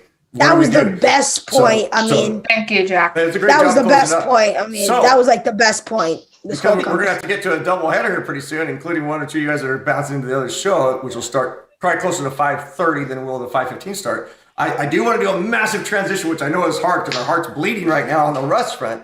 But again, right now he's ours. He's here. He's staying. Yep. So as far as we know, go nowhere. He's going. Let's go, Russ. So let's stay positive on that. That said, let's flip to the other side now real quick on our guard situation. And I'm going to start back with where we ended, which is Nick Lebeau. Nick, start us off with just a little bit of what's happening there with our left guard position. And here's what I love about this. We're not talking O-line, because it drives me nuts when people say, replace the O-line, change the O-line. That's never going to happen. And I've said many times on Coach's Corner with Norb, we need to start looking at every position individually like we do all the other spots. It's like there's a running back and a tailback and a wide out and a split and then there's the O-line. Yep. No. Nick, left guard, talk to me, man. All right, so first off, if you guys in the chat or watching the show do not already know, Mike Iupati retired. Congrats on a amazing career. Who's Mike that? Iupati, our left guard. Okay. That's how you lose credibility when you say that, man. You can't yell out, who's that? I don't know that guy. He may have not had the greatest Seahawks career, but he did have a phenomenal career with the 49ers and Cardinals. He spent his entire career in the NFC Oh, that West. guy. There He you went to go. the Super Bowl. Way to I save know yourself. that guy. He There did. you go. Yeah, he went to the Super Bowl. That's right. However, because of his retirement, we do have a vacant spot at left guard. In my opinion, we should fix this problem in free agency. Now, there's one guy that we should target, and his name is Austin Blythe. He played with the Rams last year with Shane Waldron, and he would definitely be an upgrade over Mike Iupati. Last season, he was healthy all 16 games, which is huge. He'd probably cost us roughly. Wait a minute. There was a lineman that was healthy for 16 games? Well, he didn't start it all 16. No, but I'm yeah. saying legitimately, like, how cool is that if we could get linemen that stick around all season knowing that they're Exactly, healthy, right. How about that? Yeah, like joking. And your If point, you- like, if I can give points to you guys right now, you said that, and you said that he was an LA Ram, and I mean, geez, let's bring in a guy that knows the opponent, right? So Exactly. boom, Yeah. boom, right there. Keep going, Yeah. Nick Lebeau. You're on a roll. all right. He would probably want anywhere from $2 to $4 mil per year, which, if you don't already know, is pretty much what we paid Mike Iupati last season. And not to mention, he'd be a huge upgrade over Iupati. Iupati was very inconsistent. He'd come in like every few games and then get injured in that game and not be able to walk anyone or anything. And a big part that I really like about him is he is a 7th-round pick. Now, when you're a 7th-round pick starting in the NFL, you have a huge chip on your shoulder because everyone doubted you, and here you are kind of proving them wrong. And it's going to be an even bigger chip if the Rams let him walk, which they are expected to do due to their cap situation. And what's better than proving your opponent wrong or your other team wrong by letting you walk than going to their rival team and starting against your team? Also, he's mainly a run blocker, which Seattle style, running the football, power run game. I'm going to run you over type run blocker. But he is also a pretty good pass blocker. I would absolutely love to see him in a Seahawks uniform, and I think the Hawks will make it happen. Man, oh man, that is some golden stuff. Like, I don't know that you could go to any other channel right now, and I'm not saying this. This isn't credit to me, man. This is credit to Nick Lebeau. Like, if you're not going to his channel or these other guys' channel, like, these guys are brilliant. Like, they're brilliant. Now, Damn. I don't expect all four of you to comment on this one because not everybody knows about left guards and all that stuff. And most of you guys don't skip school and spend all day on NFL.com like Nick Lebeau does and break down all the players. No, I'm kidding. I'm totally kidding you. You obviously have, all four of you guys have phenomenal parents that, allow you to live your passion out in research, and they, taught you some great habits, some learning habits. But so that said, does anybody have any thoughts on either what Nick said or Yes. anything? Just left guard. You have to stay on left guard because if you don't, you will get sent to the sideline and sit out a series. So, And we got to wrap speaking up. of left guard, I think there's it's kind of like a stacked position money wise. There's a lot of left guards that are paid under $1 million. Then there's a bit of a stack group that's paid around from $2 million to $5 million, and then there's the Good big point. guns like Great Joe point, Thuney Jack. and all that. And I think Sky. I think the guys that we can afford are, again, those middle of the ground guys, those guys that range from $5 million to $3 million. And there's two names that stand out for me. Number one is Lane Taylor from the Green Bay Packers. And number two is a former Seattle Seahawk. You may recognize him, and it is Mr. J.R. Sweezy. And J.R. Sweezy, both under $6 million per year. Lane Taylor, he played with the Packers. He's been with the Packers ever since 2013 when he was drafted. And I think when we look at the staple for offensive linemen, you think of the Packers, right? Because Aaron Rodgers is rarely sacked, right? If you think about it, Aaron Rodgers is sacked the least amount of times, and it's because of his offensive line. I don't know what they're doing up there, feeding him a bunch of cheese or something. It's because the D linemen are too cold to run around the edge and try to sack him. He only got sacked one time last season. Think about it. So he could be a real good guy to target, along with J.R. Sweezy, who's familiar with the system, who's played in the division. He played with Arizona this year. He's a good run blocker. Now, not to discredit Nick, but Seattle, we did have our power running game, but if we end up explaining about what Shane Waldron wants to do for our offense, I think it's going to actually switch to more of a zone stretch concept play, because that's kind of what the Rams did. And that would if we were able to get guys that could move around like that, because I may be getting a bit in depth here, but I compare the Rams and the Packers offense a lot. They're very similar. So that's why I like the fit of Lane. They run almost the same exact offense. That's why I like the fit. Offense. And that, you want to know why? Because Matt LaFleur was on the Rams coaching staff. Yep. So, which goes up to Shanahan and goes all the way back to Bill Walsh of the 80s. Yep. Innovator, master of the West Coast offense. If we can go and get a guy like Lane Taylor for the amount of money that he's worth right now, I think that's a huge upgrade, especially for a guy who knows the system, especially for a guy he's not a huge dude, kind of like DJ Fluker. Remember, he was huge. He's not big like J.R. Sweezy, but he can go out there, he can pass block, he can hit somebody, kind of like those Rams and Titans. Yeah. He was out. He's 31, not to mention, and was out basically all 16 games. At 30, when you're out all 16 games with a major injury, that's kind of hard to come up with. Austin's wife is that's why I provided an alternate. Yeah, that's why and I said then J.R. Sweezy as well. Yeah, fair enough. But Sweezy's he's also not in his prime anymore. Right. I think you both bring up great points from a standpoint of, we have to look at guys that are hopefully understanding what the offense is, but because of the situation that the previous topic we were talking about may have put us in, and it's not just him, right? There's linebackers that have to get paid. We got other superstars that have to get paid. So it's not just Russ. It's not just Russ's $30+ million. Other guys are asking for their max deals as well. And something gets squeezed. And for us, all of a sudden, it's become the lineman that gets squeezed. So as Sky High said, we're kind of in that mix of $1 to $3 million guys, maybe $3 million, versus being in that upper tier where we'd like to see us with 2 or 3 guys, right? And that's where if you go to the teams that have made it to even the Final Four last year, most of them had at least 2 linemen that made at least $7 million, to where we had 4 that were in kind of that $1 to $3 million range, and then 1 that was spiked up there quite a bit. But if you don't have 2, it really doesn't work very well. So, that's what I'm saying. Then maybe we could get somebody in the draft as well. And I agree with you there. And we're definitely going to be talking about draft stuff in a couple of weeks, because I do agree that lineman is one of the 2 positions in football that you can get someone in the draft who can come in right away, and you're pretty much assured that you're going to at least get average. If you've done your work, you're going to at least get average. So guys, hey, this has seriously been by far my favorite show that I've been a part of. And I love, I love Norb. I love doing the Norbcam shows. But it's just fun for me to be on this side of things, work with the age bracket that you guys are. And again, you're not kids, man. You're young men. And anybody who's out there who's watching, these are the guys that we need to follow in football, in life, in how to do social media. I mean, these guys are teaching me way more, and I'm just hoping that I'm, giving them some excited things to be excited about with regards to how to watch the game or other things. Cause I know they watch us on Coach's Corner and maybe get some breakdown stuff that's fun. But man, it's fun working with you dudes, and I do call you dudes because you're kind of the dudes, man. I enjoy that. So let's go around the horn real quick, just to share a little bit about what's happening in your world with regards to your own channels, people you want to thank. Let's go with Chef Jack Attack.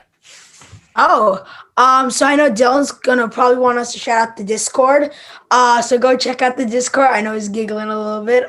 Go check out the Discord. I prefer call. I prefer a handwritten letter. No, I'm just kidding. Text call. I like it. Honestly, go check out the Discord. It's called Coach for Life. Well, I think it is. It's a cool. And Rain will talk. Rain will hit on that, man. Talk about your channel. Yeah. Talk about Chef Jack Attack. Yeah, Rain will talk about that stuff. Because I'm not that good at it. All right. My channel. What's your what was the last thing, Chef Jack Attack? What was the last video you did, or what's an upcoming one that you're about to do? So tomorrow I think we're gonna film a video, shrimp fajitas, with like. Whoa, wait! You're gonna film what, shrimp fajitas? Okay, keep going. Yeah. So with like peppers and like a spicy, sweet, sour cream sauce. It's not coming out tomorrow, but I think we're gonna film it tomorrow. I'm super excited for that. My YouTube channel is called Chef Jack Attack. It is right down there, but the Jack and Attack is one word. It's one word. But the capitals are the same and everything. What else? I have a lot of fun doing this. I don't want to take too long here because trying to wrap. The thing is, Chef Jack Attack, you do want to take too long. It's like people that say, "Hey, I'm sorry," and then they keep going, man. It's okay. Like, I love that you want to take long. I just know that I have to cut you off every once in a while, and you don't take it personal. So that's what's cool about it. Yeah. So, do it. You say what you got to say. Thank who you got to thank, man. I'll cut you off. I need to cut you off. Thanks for having me on this show. I'm looking forward to wherever we do it again. I mean, this is so much fun. I just love talking football. It's a lot of fun. You guys are really fun to do this with. Coach, thanks for having me. Norbcam, thanks. Who else I want to thank? Let's thank. It's not the Academy Awards, though, Jack. No, I'm just kidding. You can't have like a long list. Like, they start playing. I'm going to have to start queuing in some music for this show, like when Chef Jack Attack's talking. Yeah, time to get the hook on stage. Chef Jack Attack, someone in your family, you don't have to say by name, or say two people that you want to just say thank you to. My dog Ziggy. He is. Oh, the new dog, yeah. The whole time he's been by my side here. Maybe I can get a little view of him. It's the beauty of live YouTube right there. Can you see him? Yes or no? Yeah, yes. We see him. We see enough of him. All right. So with that, I'm gonna go before I go to someone else. Seriously, watch Chef Jack Attack's videos. Like, I was blown away when I knew. Obviously I knew Chef Jack Attack is gonna probably do something with regards to food. And then a few weeks back, when I went to watch not just the one I talked about, but next thing I know, we're watching the next one, and they're all roughly, 8 to 12 minutes long. And I mean, it went by so fast because I kept waiting for a cut in the video. I kept waiting for it to be like, all right, there's no way when you just pull out a raw steak and these veggies and everything else that this video that says like 11 minutes long is going to be 11 minutes long without a bunch of takes and cuts. No, the kid cooked the whole thing. Like, it was from start to him putting food in his mouth, done. So just like, hats off to your parents who videotaped you or whoever's videotaping you and everything. Like, just very well done. Ray, go check out.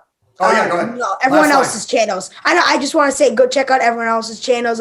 Seattle Sports Talk. I was watching some of those videos. Love. You know a lot about football, probably more than me, and you actually helped me out with some stats and stuff. All right, enough of the love, man. Thank you, Chef Jack Attack. Rain. Go check out his channel and Rain. All right, Rain. Hey, all right, let's go to Rain now. Now, I got to say again, Rain was the very first guy that connected with me. And the first time I met with him on the Zoom call, I thought, okay, I'm going to give this young man some time, but I don't know if I'm even going to do a channel. But he reached out to me, and then here he comes with the sports coat on, sitting up there, and I'm talking to him, and about halfway through, I'm like, so, what, 16, 17? I'm not going to say what age he is, but it's not 16 or 17, and it's not on the upper side of that number either. You'd be amazed how old this young man is. Yet he comes out like again, just one of the dudes. So you're very impressive, Rain, and Chef Jack Attack.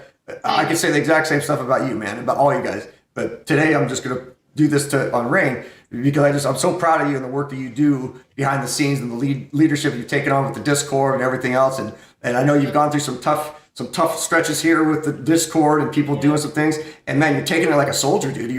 You're communicating with us. You're communicating with the team. You're not letting it rattle you.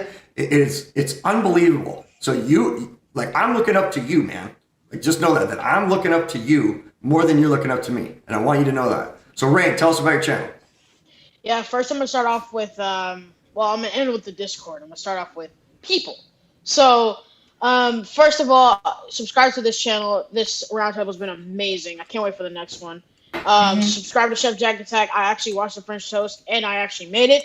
So it was pretty Nice. good. That makes me Yeah, and I made a grilled cheese, and he rated it. Yes. Yeah. I mean, I said I don't love cheese. I don't love cheese. I don't love cheese. Yeah. So All right, keep Make going, sure you Rain. subscribe to Nick Lebeau right there. Thank you. Coach Marsh is also right there, but now he's gone.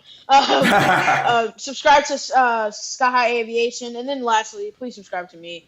Videos, little more. It's been a busy week, so videos hopefully. Now I'm not sold on it. Hopefully coming out next Tuesday. I'm not 100% sure, but just keep an eye out for that. So I want to go back to the Discord. Go look at the Coach for Life Discord. It's in the link in the description. We actually launched a coaches crew, so you level up in Discord and you have a chance to talk to Coach Marsh and one of us. Not that we're important. No, I'm just playing. But One-on-one with Coach Marsh. we also have one-on-one. We also have rookie mod applications, so they're coming out soon. But just keep an eye on those. Once we hit 50 members, I'm pretty sure we're doing some giveaway with Dank Memer coins. But yeah, keep an eye out. Great stuff. And as you can see, I popped out a little bit lower because I wanted to just kind of be level with you guys and be able to see you guys up there with stuff. So that said, Rain, great job, man. And what you're doing with the Discord and everybody here's helping. I mean, every day. Oh, yeah. Like what's funny is that I went from a guy that I didn't understand what the Discord was. Like I barely knew what YouTube was a year ago, right? And now all of a sudden I'm coming out of the Discord and you guys are like, oh, you got to have a Discord because Norb has a Discord. So we got to do everything like Norb. And I love it because that's what we're doing. Like we're trying to follow in his footsteps, right? To keep pushing his stuff going. But then when I started understanding what it was for you guys and just how important it was and how much pride you take in it, like that part was really cool. To the point that now I wake up and the very first thing I do in the morning is I don't go to YouTube, I don't go to my emails, I don't check my text. I go on the dang Discord to see what you guys are, you guys are already chatting and having meetings and doing all this other cool stuff, man. So I know I haven't kept up the way I need to yet, and I'm really working on being able to do that. But just know that for all you out there, I think as we grow and the channels grow and you'll see these different levels and stuff, that I'm looking forward to stuff. They're telling me what I need to do. Like, hey, coach, you're going to have to do some one-on-ones with people, and we're going to want you to do some this. So I love it. Like, I'm the head coach of this show, but you guys are kind of the managers of the whole thing. It's cool. Sky High, why don't you tell us a little bit about what's going on? Yeah, man. Yeah, what's up? Like, let's start another show. All right, Sky High, tell us about the channel. Tell us about the stuff you got going on. And again, you're so dang articulate, dude. I could... of all you guys that are so fun to listen to, Sky High is the guy that I get a lot of people that come and say, hey, who's the 30-year-old on your show, man? Like, that guy is like very articulate. He sounds like a raspy, older gentleman. Like, yeah, that's Sky High Aviation. Go for it. Tell us about the channel. What's going on? Thank you for those words, Coach Marsh. Be sure to subscribe to everybody here. Nick, Rain, Chef. I may have some background noise, but don't mind it. That's all right. Don't forget to subscribe to this channel. Subscribe to my channel too. If you like planes and aviation, you just want to check it out. That's it. Leave a comment or any of that. Be sure to go to Sky-High Space Aviation because I know there's a lot of imposters out there that are trying to take my product and copy it. I don't know if they're aware. It's hard to be popular. Yep. So be sure to subscribe to Norbcam, Noah, Steezy, Seahawks Martin, all those guys. Go listen to Brian Apker, wherever he is right now. Go visit him in jail, even though he's not in jail. It's just a joke. And it's an inside joke. It's just I like I said last week, I enjoy doing this every week. I can't wait to come back. Be sure to check out Discord. because Rain said we're having rookie mod applications. So if you want to learn how to become a modder on that, those should be coming out very soon. So yeah, just having fun, and thanks. I mean, that's pretty much it. Great stuff. All right, and then we're gonna wrap up here with Nick Lebeau. And Nick Lebeau, man, I've said it's like sitting at a banquet each time with you guys. Like I talk about each one of you, like you start running out of superlatives to say about you guys, just because they're just so great. But I tell you what, Nick, the way you prepare, the way you come on the show and articulate things, like you are definitely the model to follow for other people that are working, behind the scenes, like people that are on the next show that are coming up here in about 15 minutes. I know everybody's kind of looking at you as kind of that voice of reason, as the guy that, you understand kind of how to approach things. And like I said, you're the cowboy. That's the nickname that I called you, because it's what I called all my quarterbacks, because I needed to be the calmest guy on the ship with 2 minutes to go, and I needed my quarterbacks to be the calmest guy on the ship with 2 minutes to go, and everybody else is panicking, right? You gotta be calm, you gotta be under control, because you know what's going on, and man, you are the cowboy. Not the Dallas Cowboy, but like the old school cowboy. So Nick Lebeau, tell us about Seattle Sports Talk and the other things you got going on. Yeah, first off, thank you, Coach, for the words and having us on again for another roundtable. It's so fun with all this discussion. And it's also almost just as fun, all the prep that goes into it, all the one-on-one Zoom calls, the dissecting what we're going to talk about. Yeah. But no doubt those are fun. Yes, please, like Jack and Rain and everyone said, please join the Coach for Life Discord. We do have rookie mods coming up. We have a new Coaches Crew type membership thing where you can have a chance to talk one-on-one with Coach Marsh in a Zoom call about whatever you desire. We worked really hard on it. I want to thank everyone who came out in the chat, Alina Dahl especially, for moderating the chat, making sure everything's going smooth. Thank you to Norbcam, Squabo, Steezy, Abker, Martin, all your guys' support on this channel and your help. Be sure to go check them out on social media, mainly YouTube. I don't know if they're linked in the description, but they might be. Chef Jack Attack, Rain, Sky High, Coach Marsh, awesome show. Be sure to show all of them some love, their YouTube channels. Which I think are also linked in the description. Not 100% sure on that. If you're still interested, you can come check me out at Seattle Sports Talk on Instagram and YouTube. It's all up here. And thanks again, guys, for this phenomenal show and phenomenal discussion. And can't wait to do it next week. Go Hawks! Yeah, no doubt about it. Oh man, I hope we get to hear a lot of the Go Hawks stuff. Yes. So guys, make sure you stick around. I'll talk to you in just a minute. So just hold tight. So this is just the beginning, Coach. It is, man. It is. This is just the beginning of some really neat things that are taking place. So hey, I hope everybody just really enjoyed tonight. I mean, like I said, this is one of the most enjoyable couple hours I've had. Probably going back to February of last year, right, when this whole world just got really, really crazy. Never in my wildest dreams did I imagine that I would be sitting in front of a camera with lights on me and monitors going and everything else, let alone have a chance to be talking about my biggest passion point and doing it with the age bracket that really has always fueled me. And it's young people, young men, and young women, I was coaching track and field and basketball and other things, but really just kids that, again, that are young men aspiring to do just great things. And they come on prepared, like they really work hard, just like my former players did. So to me, it's me paying homage to all the players that played for me by continuing to do what I think I do best and what they've all wanted me to continue to do. But unfortunately, when I became really ill a few years back, I had to retire and step away from it. So I just never saw myself being able to get back into it. And these young men have given me that opportunity to come back and just enjoy the game that I love and the game that I wanted to give back to and pay it forward from a Sherman Smith and a Chuck Tarbox and the guys who poured into me, along with a lot of other people that did as well, from my parents to my wife to my kids, the grandchild, and yes, I am a grandpa with another grandchild on the way. But I want to end with this. I talked about the huddle at the very beginning in terms of, we want to encourage, challenge, warn, and instruct. And so as you head out of the huddle, and as we break the huddle and you go out into your world, man, I hope you do those 4 things. And then, I look forward to the next time that we gather. But most importantly, I want to say, I hope that you live life one play at a time. That's been my mantra since the pandemic began. I used to use another thing, but now it's live life one play at a time. So look forward to seeing you next time in the huddle.